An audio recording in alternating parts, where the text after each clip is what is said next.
Hello Princess family, this is Chef Darren McLean, and today we're going to make something quarantine cooking, something very quick, very fun, very easy to make at home.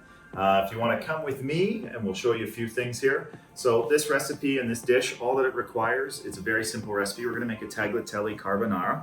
So carbonara requires sort of three things: bacon, eggs, and Parmesan. Actually, four things. We really need to have lots of cracked black pepper, and I'll get into that. So this is kind of what we're going to do, and we're going to start, and we're going to add a little bit of garlic bread here. So here I have this beautiful baguette, and I'm going to show you what to do with that. So this is just a baguette, any baguette or any leftover bread that you can. I'm going to show you a little garlic butter for this, and then we're going to make the most amazing pasta for you to enjoy with your friends and family at home. We're going to make it really easy, really simple. Because I'm trying to find ways to use things that are just in your pantry. So if you've got eggs, if you've got Parmesan, you got bacon, or if you just have eggs and Parmesan, you can also do this too. So let's get started. We're gonna start right away with the garlic butter. So the baguette, we've just sliced it in half lengthwise. So it was like this, we've opened it up. And then over here, I'm just gonna melt really quickly while we're here. I'm just gonna start melting. Here we have some butter, a clove of garlic, and some thyme. So we have about 2 tablespoons of butter, thyme, and 1 smashed clove of garlic. So we're just gonna put the lid on this. You can see the heat going up. In this pot back here, we're gonna start our pasta right away, because this will go fairly quickly. So I have my tagliatelle, which is really just any dried pasta will do. You don't have to use tagliatelle. I'm gonna use tagliatelle today. You can use a rigatoni, use a macaroni to make this sauce. So we're just gonna go ahead and drop that in. It's gonna take about 8 minutes. Okay, and then here is where the important stuff comes. This bacon is this amazing local bacon that we make here in Canada. So this is not Canadian bacon as you know it. That's called pea meal bacon or back bacon. This has been made with Mangalitsa pigs. So red Mangalitsa is a breed that's found a home in Canada. It's characterized by a lot of fat. So this is very fatty bacon. So I've already sliced it into what the French call lardon. So this lardon here, this is just a piece of bacon that's been cut in a square. So don't, but if you have sliced bacon, you could totally use sliced bacon. So we're gonna get it in a pan. And the pan, we're not adding any oil because this bacon has a lot of fat. So we're gonna take this and put it in, and we're gonna let that turn on the heat to medium. We're gonna add a few sprigs of thyme, and I have a garlic clove that I'm gonna quickly smash with a knife. Perfect. So that'll come out later, but we're gonna put it in here with this bacon. We're gonna let it start. Now, our garlic butter is starting to melt.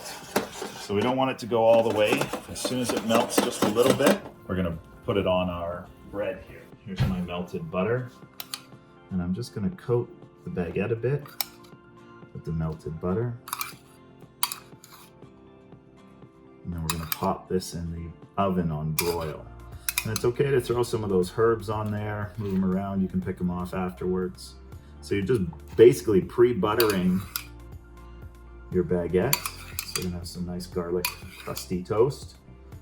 So very simple. Put that on. I always like to add a little bit of salt and pepper.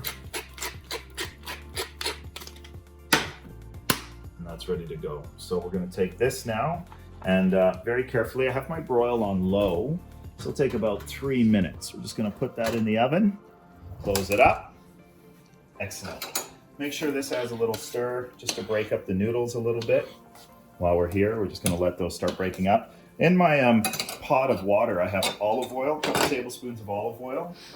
And I also have some really copious amounts of salt because I wanna season the pasta.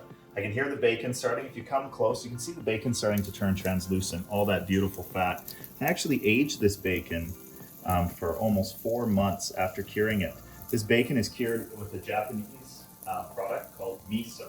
So while that's searing off and getting ready for our sauce, we're gonna start grating our Parmesan. So you wanna use a fine grater, the fine side of the cheese grater. You don't wanna use the heavy or big side. And we wanna get a lot of Parmesan. Now, we're not gonna add any extra salt to this pasta because the Parmesan and the bacon are both salty.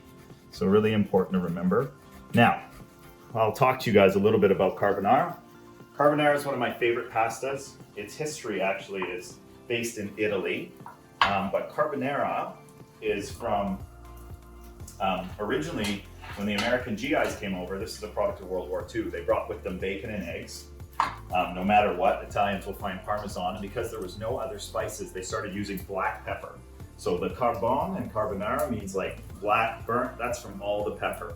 So it's really important that we have a lot of pepper. So we're gonna take our pepper mill and we're gonna start cracking. And you'll notice it's like lots of pepper because you have Parmesan and you have eggs that are your emulsifiers here to make the sauce. So you're gonna have some really, you need that pepper to cut through. So let's stir this up. So you really do want this bacon to cook down.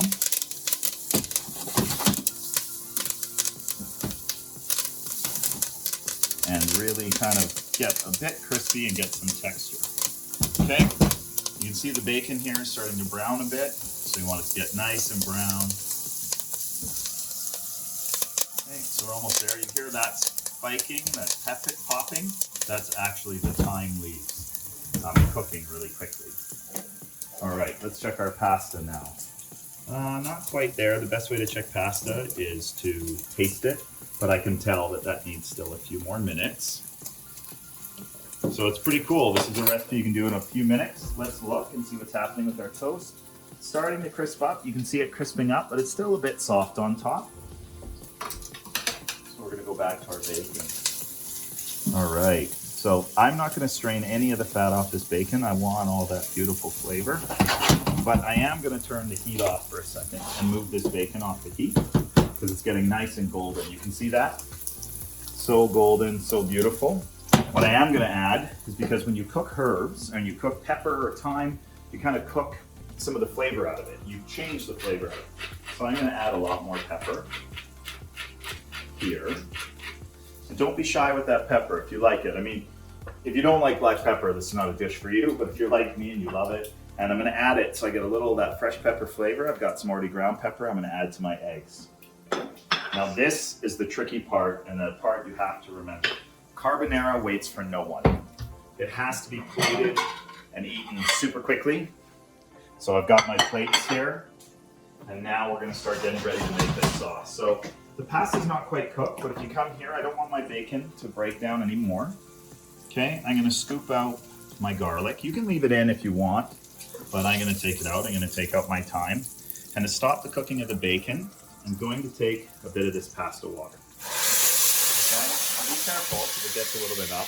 And this is going to help emulsify the sauce. Okay? Now, turn your heat back on to medium. And we're going to check our pasta. We're going to give it a taste. Al dente. I like my pasta with a bit of chew. It just depends. So now we're going to take it. We're going to add our pasta to the pot. I like to use dry pasta because it's forgiving. You can use fresh pasta as well. Again, this sauce is just made by taking pasta water, eggs, and Parmesan and stirring it up really quickly. And if it starts to get too thick, you add a little more pasta water. So I like it a little looser. I don't want it to be too thick. So this is not the sauce. Okay, awesome. Now we're gonna add a little bit more pasta water. Now here's the fun part. You can do this with your kids, or you can just do it by yourself. You take our Parmesan. I always grab a fork. I like to do this with a fork. And in this amount of pasta, I'm gonna do 2 eggs, 3 eggs, okay? And now you stir. You vigorously stir, stir. Work out. None of us have worked out or been to a gym or done anything since this COVID has started. Now, you see how beautiful and thick that is? The eggs are cooking and melting with the Parmesan, but it's gonna get thick really fast. You can see how it's starting to get a little bit thick? No problem. That's why we save our pasta water. Let's add a little bit more pasta water here. Okay. So now we're gonna pull our toast out, looking beautiful. You know what'd be super good on this toast? Maybe just a little Parmesan. Why not? Okay, we have our toast here. Cut ourselves a couple pieces. 1, 2, there we go. All right, let's plate our pasta. If you can, scoop it around. If not, I'll just put it in the center of the plate. Add a little bit more pasta here. Add a little bit more there. Nice and saucy. Super easy, rustic, nothing fancy here. Just a really delicious, comforting, rich thing of pasta. Now remember I said black pepper? I wasn't kidding about the pepper. So here we go. A little more pepper. Let's grab that garlic toast. If you want to get a little fancy, you can add just a touch. You take your thyme sprig and pull the opposite way. And maybe we'll just add a touch of fresh thyme. And that is how you make carbonara in like 10 minutes.